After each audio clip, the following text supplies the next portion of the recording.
yes, and still there's a lot of early 2000s sonority in this album. Is it the fabric mark of Placebo's sound? Well, nothing is really done by choice. It's all done by instinct. For us, it's important that it feels good, and that for us first. And it's a very instinctual process. You know, a lot of new bands kind of have this very business-like approach. You know, like they write a blueprint. You know, this is where I want to be in 5 years. This is how we're going to get there. And you know, we never did that. We just kind of always followed our gut, followed our instincts, you know. And the thing is that one of the most important things to remember is that we are servants to the song.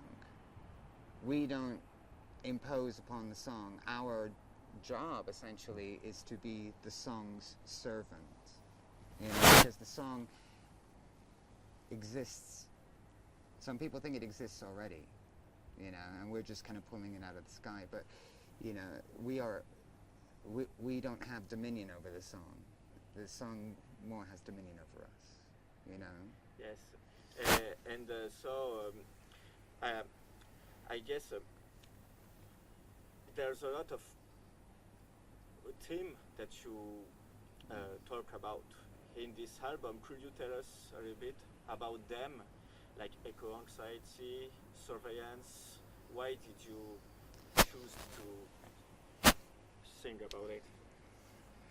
I didn't really choose the subject matter on the album. It's like the subject matter kind of chose me.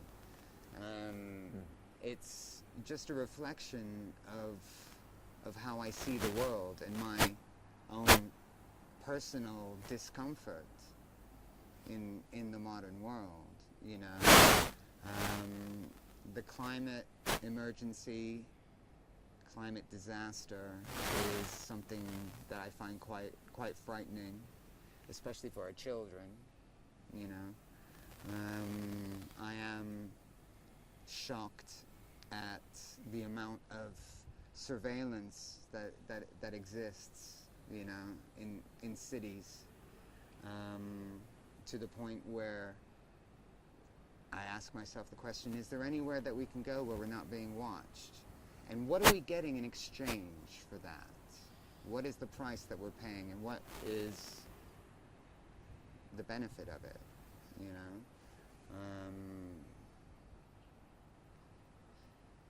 So it's really just a reflection, I think, of how, as a lyricist and as somebody who reacts emotionally to the world, it's a reflection of how I feel.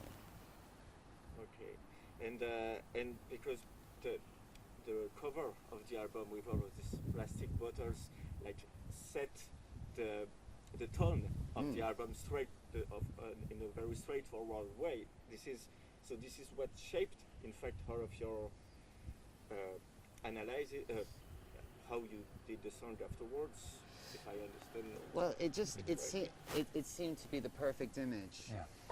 I don't know if it really sort of, there's a definite thematic connection between the cover of the album and the song Try Better Next Time, which is, you know, a song basically about the extinction of the human race.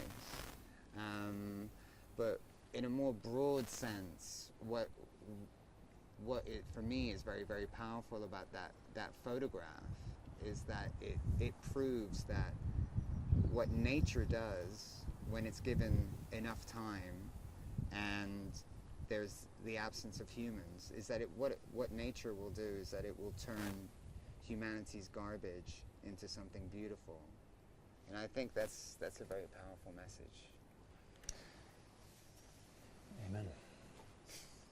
That's something you want to tell us about? No, it's that, amen. You know, I mean, there's an immense beauty in nature, and I think humans have acted as if they own the planet, you know, and I think nature's there to teach us a lesson.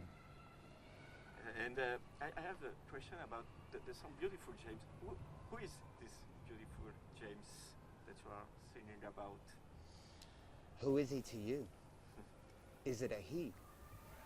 Is it a human? I'm not in the business of giving answers.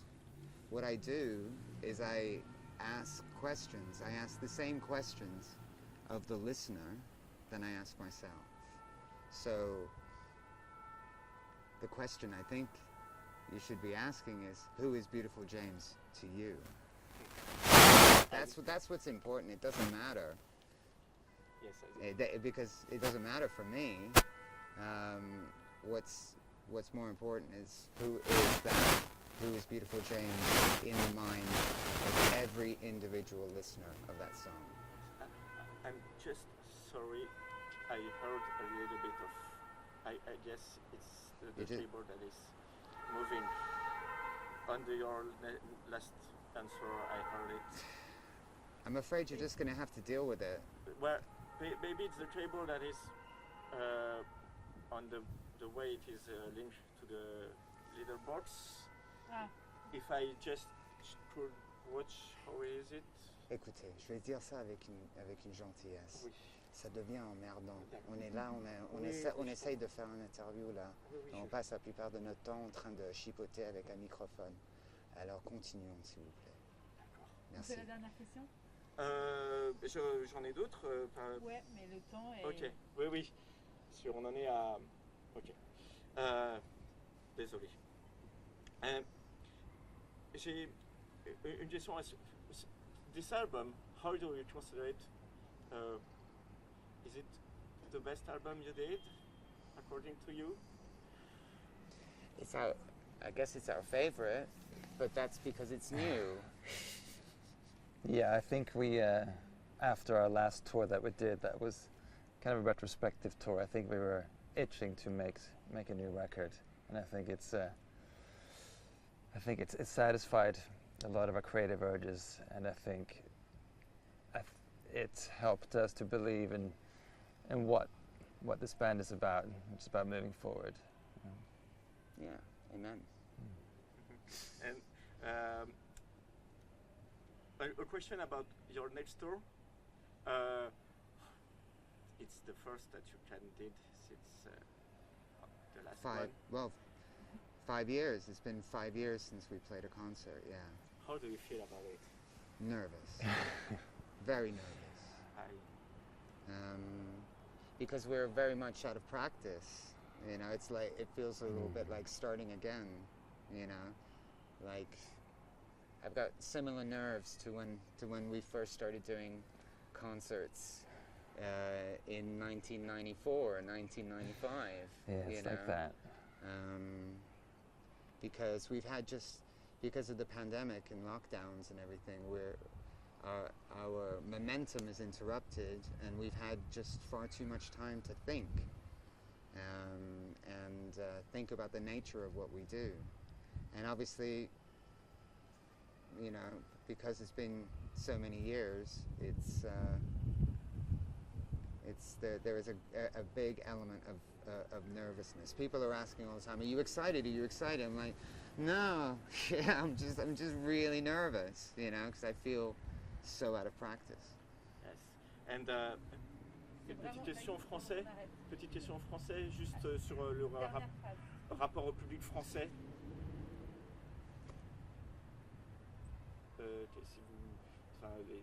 Est-ce que vous avez un rapport particulier avec le public français? Est-ce qu'il a des spécifiques pour vous, vos fans français?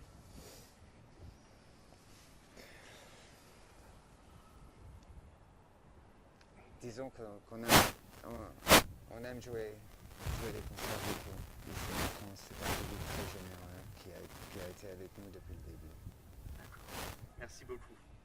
Merci à vous. Thank you very much. Thank you.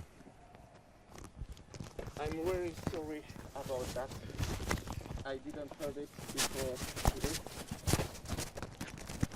And